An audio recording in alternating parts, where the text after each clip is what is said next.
So, ladies and gentlemen, welcome to the new NEBOSH International Diploma training from Safety Catch. So, day one, today we are going to start with the learning outcome one. So, as I have already told you during my webinar, in this IDIP course is divided into three units: ID1, ID2, ID3. In ID1, we have almost eight learning outcomes. Each element is called a learning outcome. So ID1 consists of learning outcome 1 to learning outcome 8.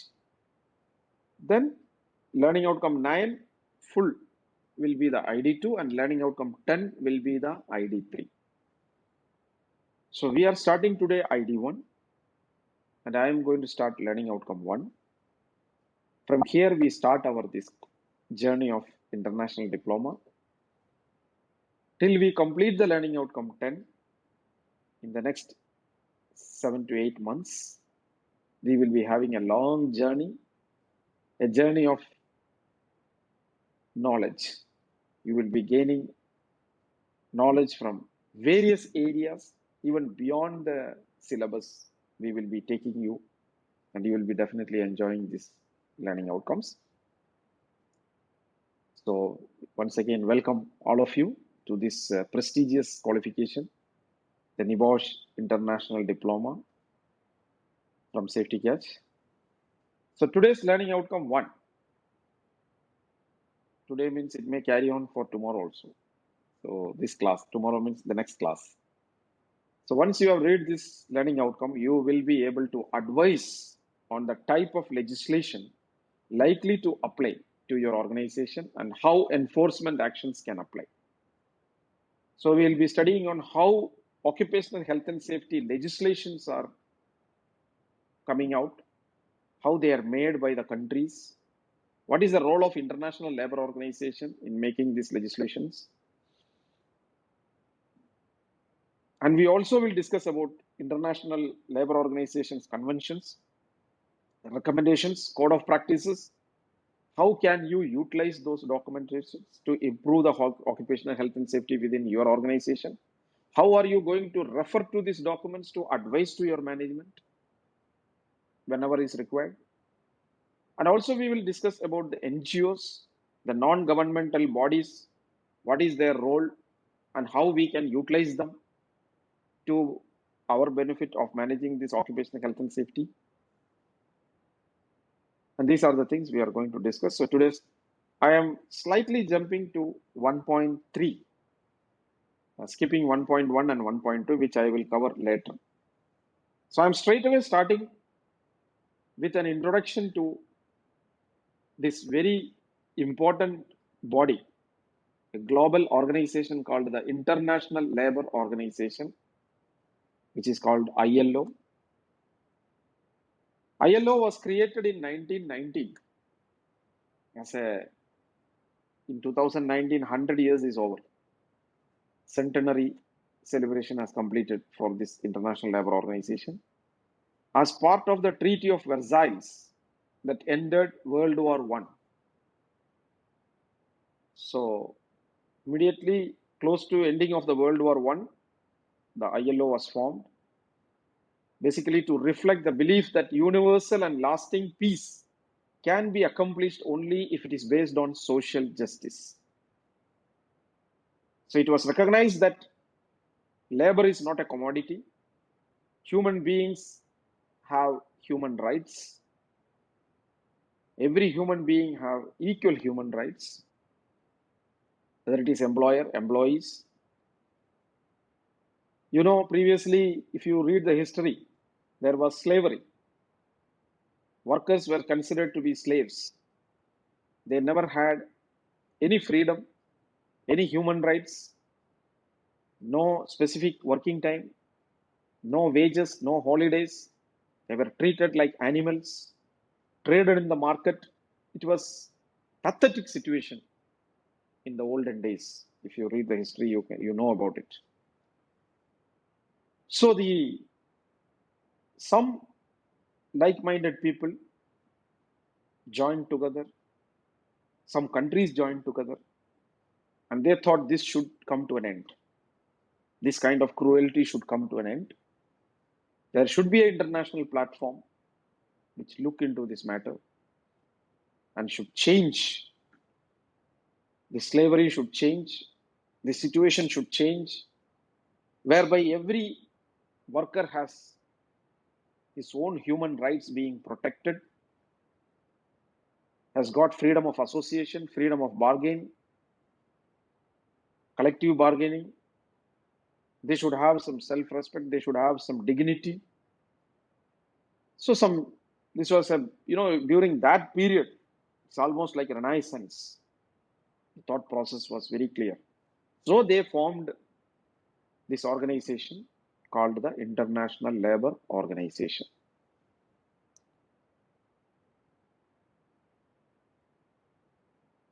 The constitution of the ILO was drafted in the early 1919 by the Labour Commission, chaired by Samuel Gompers, head of the American Federation of Labor in the United States. So actually the conceptualization started in the United States and later on shifted. It was composed of representatives from 9 countries. So the first constitutional meeting or agreement was between these 9 countries: Belgium, Cuba, Czechoslovakia, France, Italy, Japan, Poland, UK, and United States. So these are the 9 countries who joined together and framed this constitution. The process resulted in a tri-party organization, the only one of its kind, bringing together representatives from governments, representative from employers, and representative from workers in its executive body. That is why it is called tri-party body. So this was a very good change from slavery to human rights. And the preamble of the ILO. See, once you have a constitution, you have a preamble. Preamble means a philosophy. Was or is. Whereas universal and lasting peace can be established only if it is based upon social justice. So there should be social justice. Without social justice, there will be inequality. Due to inequality, there will be unrest. Due to unrest, there will be war.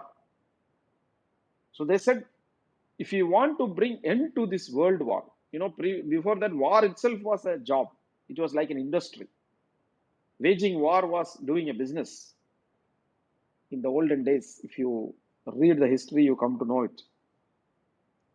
Pre-World War era, war was an industry. And war means destruction. So this constitution of ILO thought that universal and lasting peace can be established only if it is based upon social justice. People should have equality, people should have human rights, and they should have a dignified life to live. So that's where social justice was given importance. Slavery is to be abolished. And whereas conditions of labor exist involving such injustice, hardship and privation to large number of people, deprivation, as to produce unrest so great that the peace and harmony of the world are imperiled. And an improvement of those conditions is urgently required. So during that time, there was completely chaos. Labor was used as a commodity. There was social injustice happening. Only a few people were ruling, and all others were considered to be slaves. People were deprived of their human rights, and life was just hardship. And drastic social injustice was happening. Whereas also the failure of any nation to adopt humane conditions of labor is an obstacle in the way of other nations which desire to improve the conditions in their own countries. So these were the preamble on which the Constitution of International Labour Organization was set up. So even today, they are working on this. They have brought drastic change in the society. This organization could influence nations. They could influence entrepreneurs. They could influence business people. They could influence workers. And today, you and me, wherever we are working, we have dignity, we have freedom, we have fixed working hours, we are getting PPEs free of cost, we are getting leave. Everything is due to this organization, their conventions and recommendations. That's why we have a very justified working atmosphere across the globe. So after the Second World War, when UN was formed in 1945, in 1946, the ILO became a specialized, the first agency. ILO was the first specialized agency to frame under the United Nations. So you all know what is United Nations. United Nations was formed immediately after Second World War to avoid a Third World War. So UN is like a club where all the countries have become members. And UN is a global watch platform. The main aim is to avoid a world war, so that if there is any conflict between nations, the United Nations can interfere and can do a mediation. And you would have seen that after the Second World War, after formation of United Nations, there is no Third World War happening, because this organization is very active. And they are not only focusing on prevention of war, but also development of humanity. Wherever there is a crisis, the UN will interfere, and they are ensuring peace and harmony. Whichever country there is infighting, whichever country there is natural calamities, you can see the United Nations coming to help them to overcome the crisis. So it's like a global body. And under UN, there are specialized agencies focusing on human development, like United Nations Development Program, UNDP, UNICEF, UNESCO, World Bank, IMF, International Monetary Fund, International Atomic Energy Commission. So many specialized agencies are there under the United Nations, but the first specialized agency was ILO. All these UNICEF, UNDP, UNESCO, all came after ILO. The first agency to attach with the United Nations was the ILO. So it is the first and oldest specialized agency of the United Nations. The ILO, the UN presently has 193 countries as members.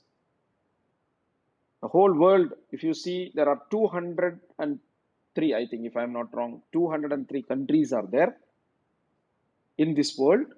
Out of that, 193 countries are members of the UN.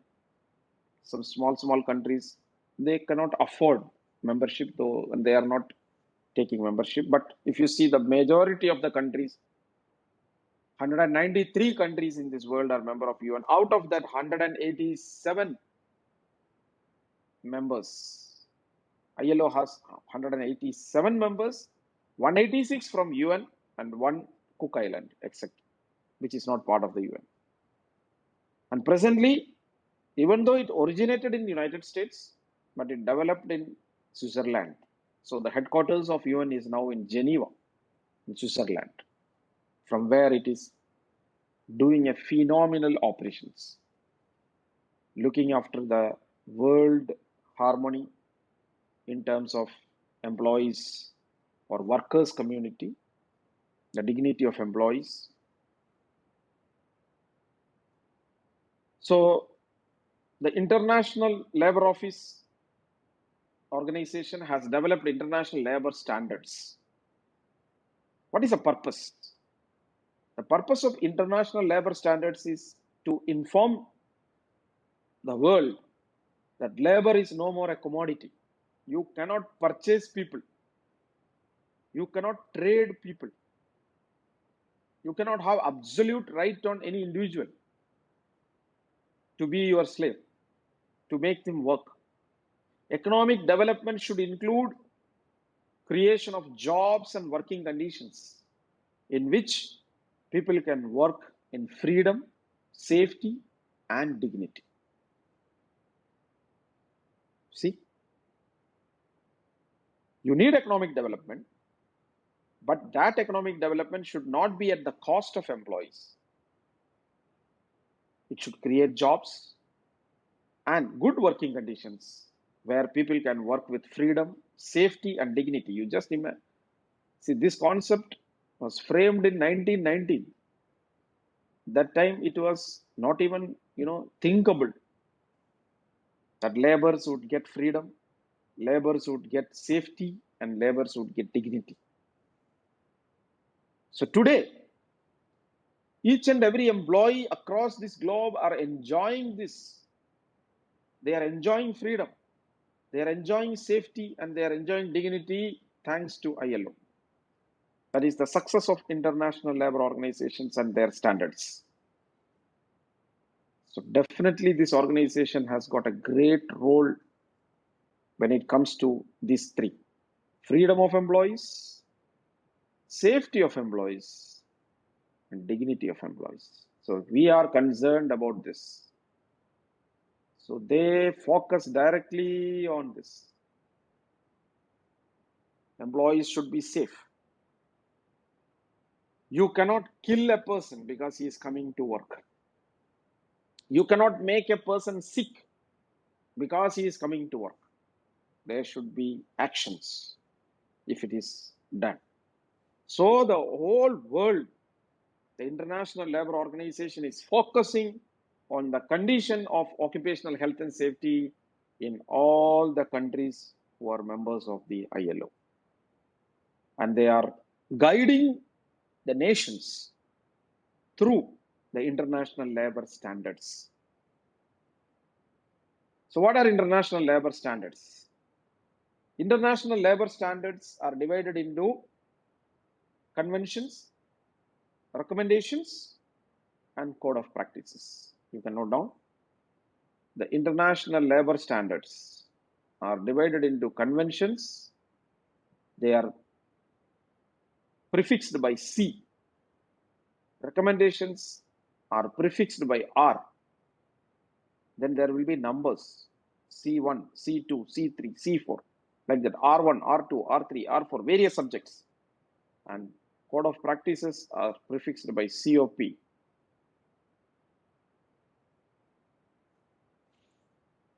So conventions, International Labour Organization conventions, recommendations, and code of practices together.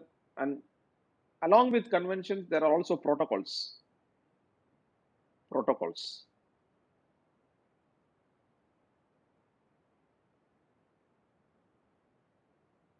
Because I'm using digital pen, I can't write properly, so you have to adjust. So these three are the most important, and we call them international labor standards. Why they are important? Because based on these international standards, governments will frame act, rules, and regulations. So whatever the ILO is framing as conventions is going to be converted into a country's act or law or rules or regulations. And those acts are going to be enforced through enforcement agencies within the nation. And this is how the system will work. So if your country today has an act, that definitely is going to be based on ILO convention. So I would like to hear from you. There are many people sitting here.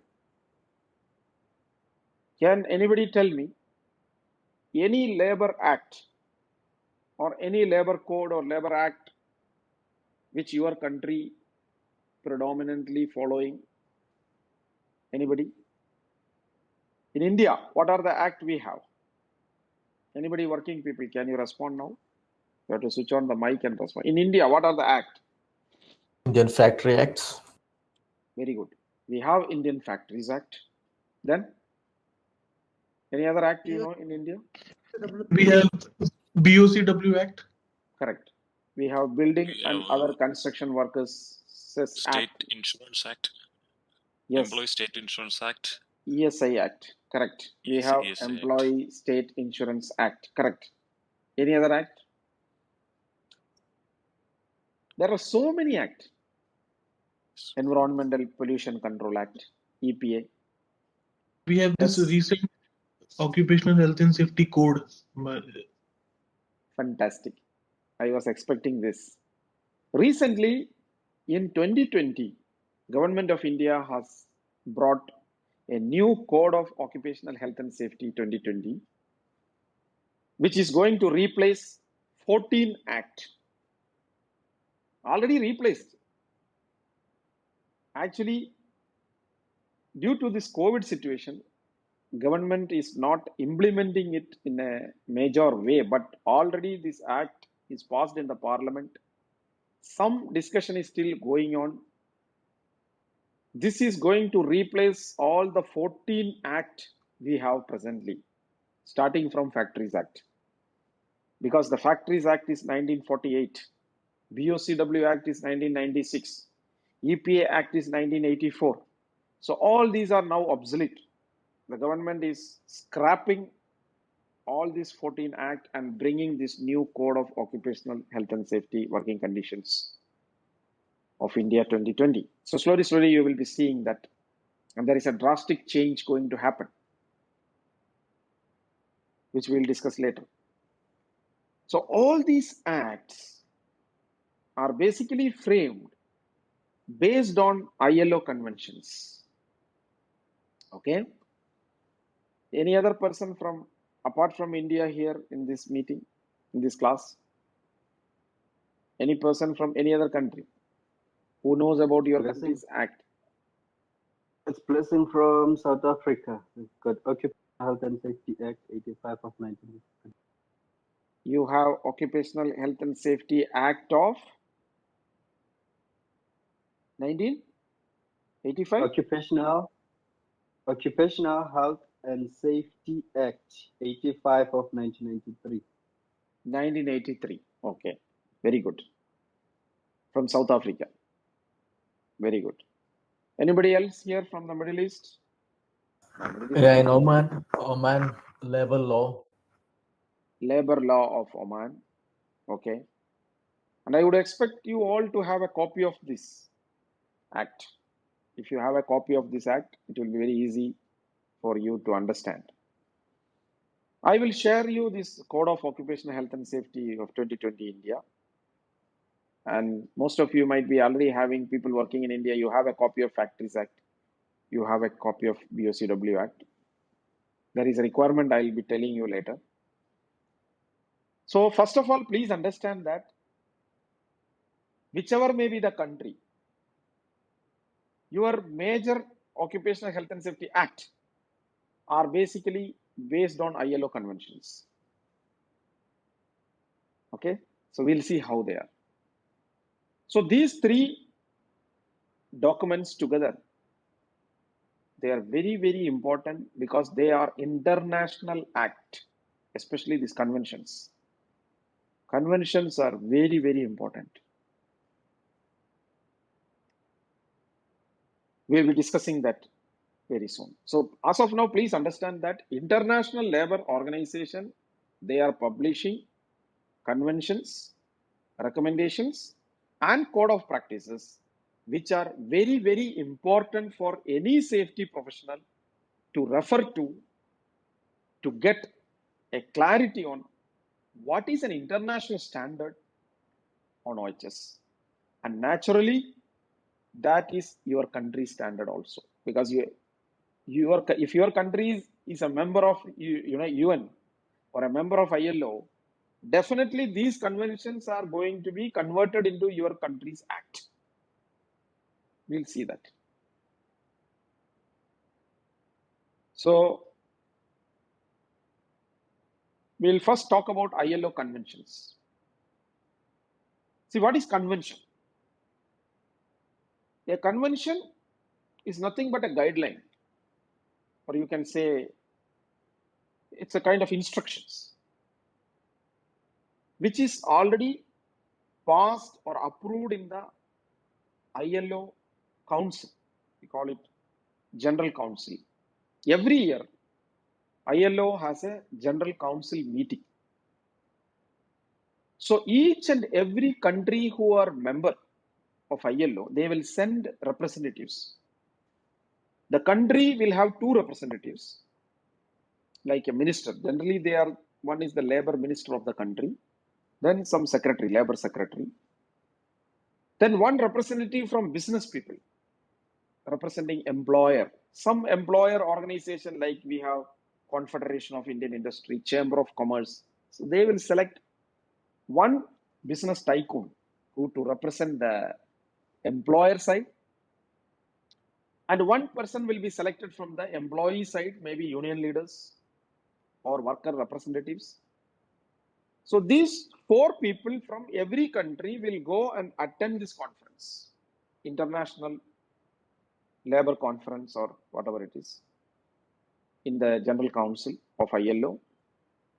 And there these conventions are already prepared by the ILO, going by their research, what is happening throughout the globe. So say for example, what the government should do at a national level, what a country's government should do to implement occupational health and safety within their country. So a guideline, an instruction will be prepared, and that will be put for discussion. People will discuss anything to be amended, anything to be deleted, added, and finally it will be put on vote in that council with a two-third majority. This will be passed, and once it is passed in the ILO Council, it becomes an ILO convention. It is a binding agreement. So the copy of this convention will be sent to all the member countries, governments. The government should go through this convention, and if they would like to ratify it, they can ratify. So this convention will be put in the parliament for discussion. And normally there is no much amendment required, because already ILO has done a lot of research, and whatever they are saying is the correct thing, and whatever they are guiding is the correct thing. So countries don't object much. If the country decides to ratify it, so they are officially accepting it, then they are bound to follow it. Some countries, it's not required that every country should ratify. I think if a number of countries, like 14 countries, if out of this 193 countries, if 14 countries ratify, it becomes international treaty, and it becomes an international act, or you can say international law. So automatically it becomes binding on every nation to follow that. And generally what nations do, even though they don't ratify it, they will just pass it in the parliament and make it as act of the country. So if you read Indian Factories Act, if you read the Health and Safety Act of UK, if you read the Health and Safety, Occupational Safety Act of USA, if you read the Act of South Africa, if you read the Act of Oman, if you read the Saudi Labor Law of Saudi, if you read the Qatar Municipal Act or Labor Act, the wordings will be same, almost. Like, what are the employer's responsibilities? What are the responsibility of the government? What are the workers' responsibilities? All you will see, it is similar, because they all cut, copy, paste from ILO convention called C155. The ILO convention C155 is the mother of all the Occupational Health and Safety Act across the globe. So if you read C155, you get fair amount of idea how the country's act are going to be framed. That is the importance of convention. So there are so many conventions. The first convention of the ILO was declared in 1919. Can anybody tell me what is the first convention of ILO, or what is the subject matter of first convention of ILO? C1. Any idea? I don't think so. Nobody would have gone through this kind of area. The first convention was Hours of Work Convention. The first convention which was passed by ILO was 8 hours work, 8 hours rest, 8 hours sleep. So that means today you, me, we are all working on as a one shift stipulated to 8 hours. It is actually ILO's convention. At least officially. Unofficially, maybe extendable. Some countries, developing countries, they extend it to 9 hours, 10 hours. That is unofficial. But officially, whole world is following this 8 hour as the working time for a human being, thanks to ILO Convention 1, C1. So similarly, there are so many conventions. Abolishing child labor, equal opportunity for men and women, freedom of association and collective bargaining for employees. There are so many conventions which have come. I think around 190 conventions are there. So I don't know how many of them you can refer, but I will guide you through. How to reach to these conventions.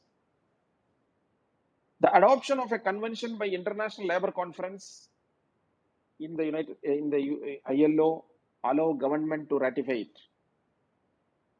If a specified number of governments ratify a convention, it becomes a treaty in international law.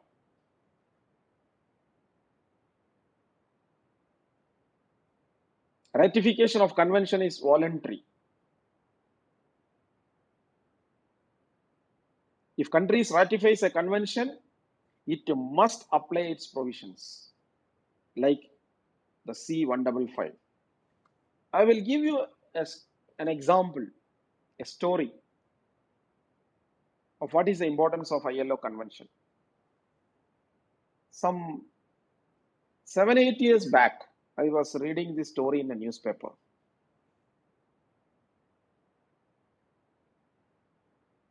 There was an employee, like a welder, who was working in an organization. Like in the morning, I told you. He joined the organization as a welder at the age of 25. When he reached, and this is a real story I'm telling, not a fiction, it's a real, I read in the newspaper. He joined the organization at the age of 25 as a welder. At the age of 30, he was detected with lung cancer. And you know who will declare if any disease, whether it is an occupational disease, who will declare? Medical doctor. That is why whenever you go to the doctor, they always ask you, what is your profession? What is your job? Because specific job has got job-related problems. They know that. Like teachers, standing and teaching long time, they have spondylitis. So if you are working in aviation safety, you are bound to have blood pressure, BP. By the time you reach 35, definitely it is occupation related. Stress, huge amount of stress can lead to blood pressure. It's there for the people. I'm talking about aviation safety, not normal safety people. The amount of stress we have working in airport in aviation safety. So indirectly, I told that I am a BP patient. Anyway, so this gentleman reported to the doctor, and doctor identified that there is a problem with him. And he asked this profession. He said, I'm a welder. So he asked, what are the PPEs you are given? So there was no adequate PPE given to this guy. So the doctor declared it as an occupational disease. So the doctor also advised him, you can go for claim, because I'm declaring it as an occupational disease. So he went for claim. The employer told, sorry, you ask the insurance company because I have taken insurance for you. So you can claim to the insurance. He went to the insurance company said, we are sorry, you are insured, but you are insured for accidental death or accidental injury, not health. You are not covered in a health insurance. Your insurance is basically for injury, accidental injury. So accident, if you meet with any accident, then we can give you claim. But this is something related to your health. So this insurance doesn't cover it. So he went to the court. The state level court, we call high court, actually went with the insurance company. But he didn't leave. He went to the Supreme Court. In India, I'm talking in what this thing happened in India. He went to the Supreme Court, and the Supreme Court judges, they took a decision in favor of this employee, and they quoted, as per the ILO convention, any occupational disease is considered to be as accident. See where from they have taken. So you now understand the importance of ILO convention. The ILO convention stipulates that any occupational disease should be considered as accidents.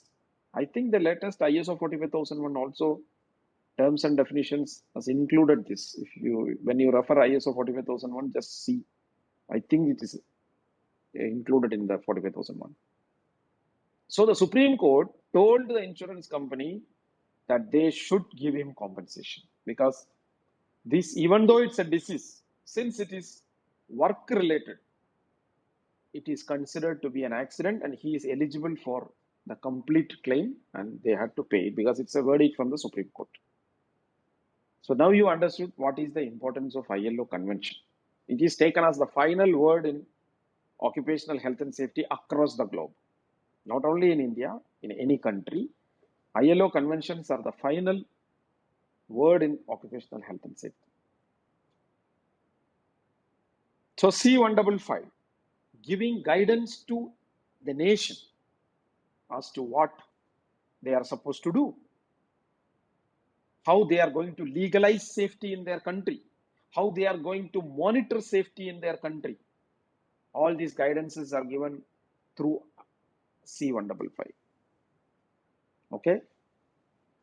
So we are going for a break. This time it's 10 minutes break. I'm purposely giving you these breaks because human brain cannot continuously accept information beyond certain period. So break is always required. Otherwise, it will be like simply I am painting on ice. You know what happened if you paint on an ice bar? Simply, so I don't want to paint on an ice bar. So we have to. Somebody is raising a hand. Can you ask the question, please, gentlemen?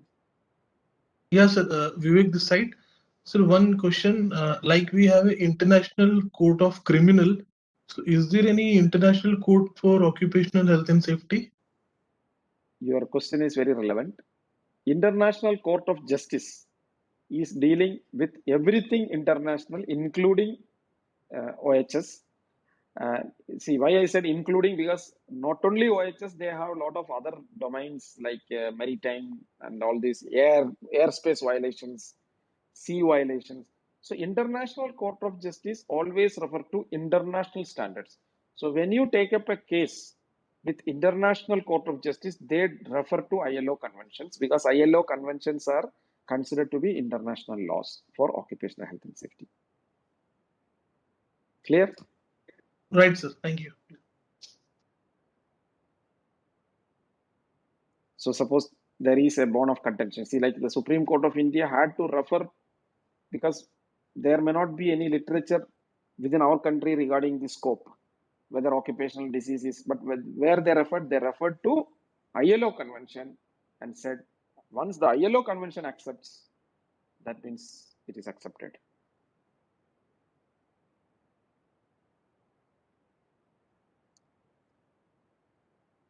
Okay. So I will now, as I have explained to you, what do you mean by ILO convention? I will now show you how to retrieve this convention, how to refer to these conventions on the internet.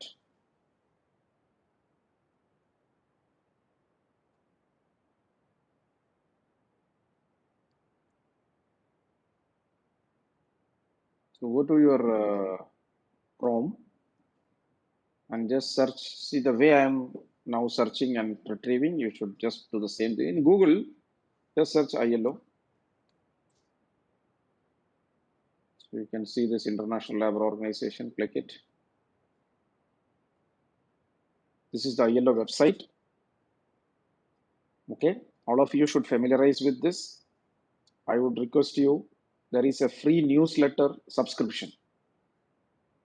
It will be very useful to you if you subscribe to this ILO free newsletter. It may be somewhere given free newsletter, you can just subscribe to that. Okay. And you see here labor standards. See on the top, you can see labor standards. You just click the labor standards and you see the labor standards page will open. Are you able to see the screen?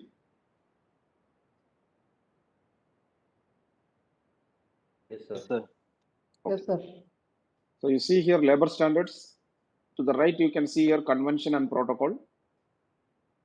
So select convention. You will see from convention 1 to convention 190. It is displayed here. So whichever convention related to occupational health and safety, I will send you a list of that. You cannot download from here. You can see from here, but downloading, there is another possibility that also I will let you know. As of now, just see how to refer. So I am going to, okay, first I will show you C1.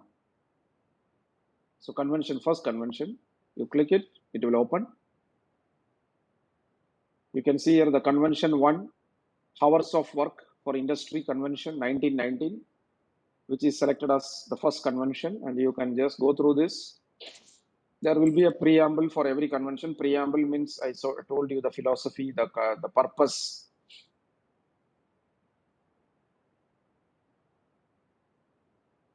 You can see here the preamble is very clear. Having decided upon adoption of certain proposals with regard to application of the principle of 8 hours a day or 48 hours a week, which is the first item in the agenda for the Washington Conference. So this conference, Washington Conference, has taken this as the first agenda point, and then you will further see that hours of work is ratified. If you go through this, you will find out all these weekly hours, okay, and applicable to which industries and all this. You can, in your free time, you just go through this. So here, straight away, you are seeing convention number 1. You all note down, just refer to convention number 1. Then, straight away, I am taking you to convention 155. So you go to C155. Here you see C155, C156. Yeah. C155. P means protocol. So you can see C155, Occupational Safety and Health Convention 1981. This, everybody should read it. It's very, very important. Okay. So in this convention, there are articles given. Article 1, Article 2, Article 3. So if you look at here, the principles of national policy, you can see here, principles of national policy. That means every member country should have a national policy on OHS. So if suppose like India is a member of UN, India is also a member of ILO. So India as a country should have a national occupational safety policy, like how the companies have the occupational health and safety policy. Now the Article 4 says each member, I can slightly zoom it. You can see here.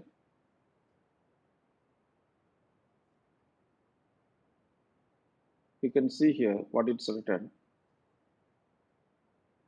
See, as per the Article 4 of Convention C155, it is clearly written that each member shall, member means member countries, in the light of national conditions and practice, and in consultation with the most representative organizations of employers and workers, formulate, implement, and periodically review a coherent national policy on occupational safety, occupational health, and working environment. That means every country should have a national occupational health and safety policy first. The aim of this policy shall be to prevent accidents and injury to health arising out of, linked with, or occurring in the course of work by minimizing so far as is reasonably practicable. This is a legal term, means as far as possible. You cannot make it zero straight away, but as far as possible, the government should try to reduce occupational accidents and injuries, the causes of hazards inherent in the working environment. Okay. So then the policy should take into consideration this, they will tell. So definitely, I think I have a copy of our national policy. Let me just check.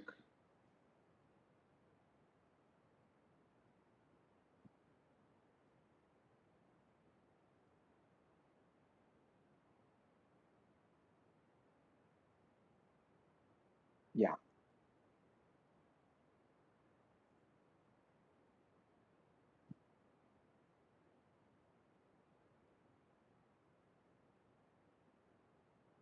You can see here, this is the overview of the national policy of India on safety, health, and environment at workplace in tune with the ILO Convention C155. You can see here, the national policy was declared on 20th February 2009 by the Ministry of Labour and Employment. It is in the process of implementation of the national policy on human safety, health, environment at work. So these are all our agencies. Improving image of the nation as per the ILO Convention 155 and 187. 187 we will be discussing later. So you can note down this C155, C187. So you can see here the national policy on safety, health, and environment. The Seoul Declaration, Istanbul Declaration, and all basically. So benefits of the national policy is given here. The policy is not limited to large and organized sector, but also extended to MSME, medium, small, micro, small, and medium enterprises, and unorganized sectors. The policy provides for general guidance to all the stakeholders to discharge responsibilities in an appropriate manner, helps to create a positive safety and health culture, enable development of research activities, skill development of employees, employers, enforcement authorities, and society. So these are the benefits of the national policy. And preamble, you can see the Constitution of India laid down the directive principles which provide securing the health and strength of employees, men and women. Tender age of children are not abused. Citizens are not aged, are not forced by economic necessity to enter. So, etc., etc., preamble. So you can just see this first preamble and everything is clear.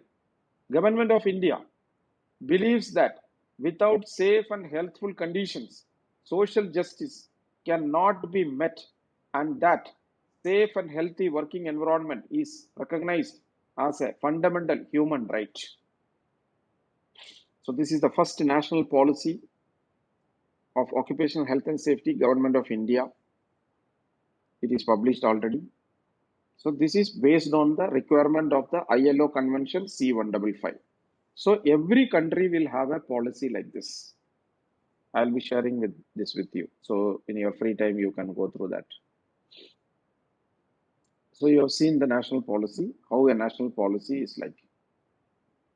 Okay. So let us see what the C155 further states.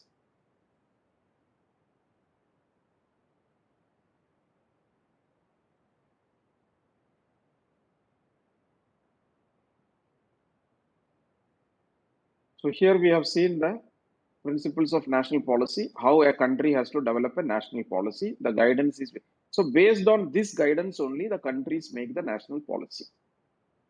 Number one. Now, if you see here, action at the national level means what a country's government should take action, what actions they should take. So it is very clearly given. Each member state, each member, Article 8, you can read this. Each member shall, by law or regulations or any other method consistent with national conditions and practice, and in consultation with the representative organizations of employers, workers, and other concerned, take such steps as necessary to give effect to Article 4 of this convention. Article 4 says you should have a national law. That means every country, member of ILO, must have a national safety policy, must have a national act. So like India has India was having Indian Factories Act, BOCW Act. Now it has got a Code of Occupational Safety and Health Working Conditions 2020. Then enforcement, Article 9 says, you can see here the article numbers. Article 9 says enforcement should be there. It's not simply keeping an act. There should be enforcement agencies. So in India, we have Director General and Factory Advisory Services and Labor Institute. In short, it is called DG FASLI. Under DG FASLI, you know there are factory inspectorates. It comes under the state government, the inspector of factories and boilers. And those people are the enforcement agencies. But now, as per the new Code of Occupational Health and Safety, labor officers also are empowered to come and inspect any workplace, because factory inspectors are very limited in number, so they couldn't cover everywhere. Now labor officers are there in every district, so every labor officer is empowered to come and inspect the workplace. So you should know this system. Fire service comes under enforcement authority. They can come and audit your workplace for fire safety, especially the buildings, high-rise buildings.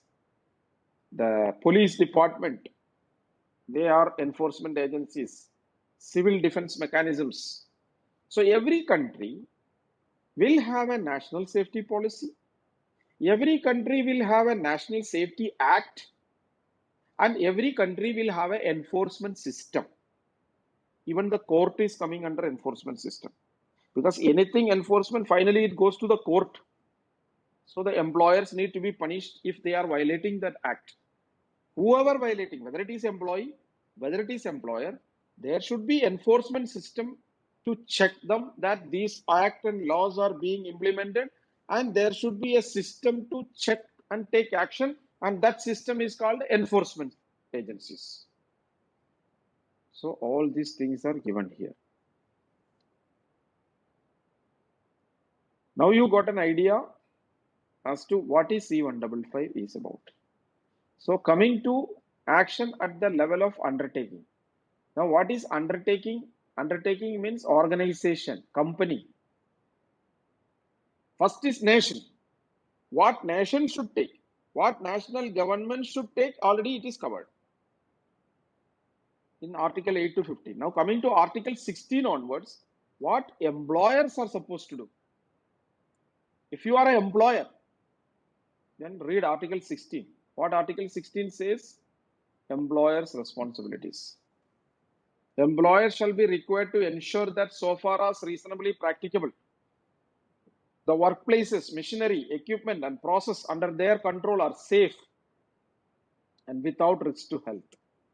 Employers shall be required to ensure that chemical, physical, and biological substances and agents under their control are without risk. Employers shall be required to provide adequate protective clothing and protective equipment to prevent reasonably practicable risk of accidents. That is why they are providing PPE. Okay. So you go through this, and Article 19, see Article 16, employer responsibilities. Article 19, worker, the arrangement should be there, an undertaking where workers, through the representatives, they also should have some reasonable care. And later we'll see the worker responsibilities. So It clearly says what are the things to be implemented. You just see whatever we have referred. If you have a copy of Indian Factories Act, just see section 7A and 7B. Section 7A of Indian Factories Act deals with employer's responsibilities. Occupier. Occupier means employer. And you will see same words.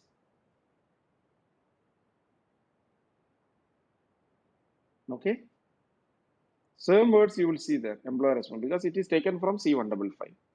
So any of your country's act, you just see what are employer's responsibilities. It will be same what is mentioned here, because all countries take inputs from the ILO conventions. So if you have read the C155, you get a fair idea like joint occupier of premise, designers, manufacturers, suppliers, what are their responsibilities, articles, I think it is there. Okay. 16. I say employers here. 19. Sorry. Designers I have seen here. It is there. You will see when you search.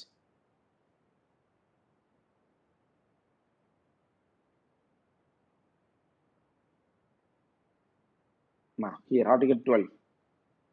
This Article 12 is a responsibility of designers, manufacturers, and suppliers. What are their responsibility for safety and health? So, all these are covered in this C155. Now, you got an idea what is C155. Okay. Next, from convention, we are moving to recommendations. Any doubt about this convention? Please ask me now. And there are so many conventions. You go and see what are relevant. We will give you a list of conventions to be referred. You should just refer these conventions, and this will be very useful when you are writing the examination. When you write the IDIP exam, you may have to refer. You see, you don't need to memorize. You do not to mug up, but you should know what conventions are there and what are the conventions relevant, or they may also give you refer to so-and-so convention. So you may have to refer these conventions during the examination. So before that, just familiarize with these conventions. Okay. And now come to recommendation. So what is recommendation? Recommendations are non-binding guidelines. They are not binding. That actions are not going to be taken if you don't follow that. They are just recommendations. So you can see here recommendation R1, it goes like, we will familiarize now R164. If you see this R164, it is almost supporting to C155. So you can see R164, Occupational Safety and Health Recommendation 1981. Here you should also go through this. Here also there is action at the national level. So this will be a simplified version of the convention where the real actions will be listed which the governments can take. So you can see here. Similarly, you can see action at the level of undertaking. Now here, if you see this Article 10,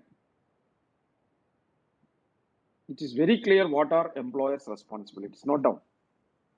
Section 4, Article 10 of R164 very clearly mentions what are the employer's responsibilities. Okay.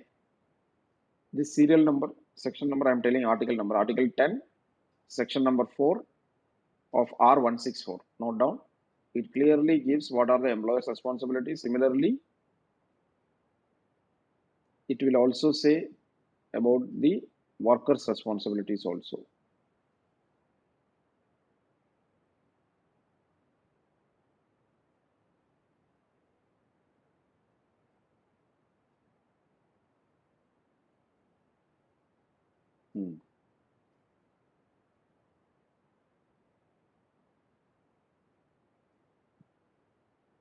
When it is there in the C155 also. Yeah, here 16. Article 16 gives the workers' responsibilities. So Article 10 of 164 gives employer's responsibility. Article 16 of the same R164 gives you clear idea on what are the employee's responsibilities. So this is what is the recommendation 164. Then you have,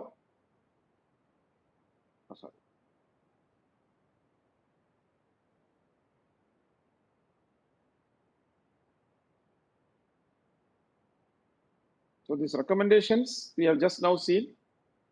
Recommendations are non-binding guidelines. This is not to be ratified by any country, not required. Do not have binding force. These are just like a guidelines drawn up by the representatives of governments, employers, and that is triparty, adopted at the ILO International Labour Conference. So conventions are binding agreements and they are law. Recommendations are how to implement the convention, ideas, suggestions. Code of practices. Now, this code of practices are practical recommendations. Like suppose you are working in a construction site. You want to know what are the international standards or requirements in a construction site. You have ILO code of practice for construction. Suppose you are working in a process industry where there are a lot of machineries. So you want to know what are the basic safety measures to be provided for machinery safety. You have a code of practice for machineries. So you have to refer to that. They are not legally binding. They are not legal documents. They are just guidelines, but it's very useful.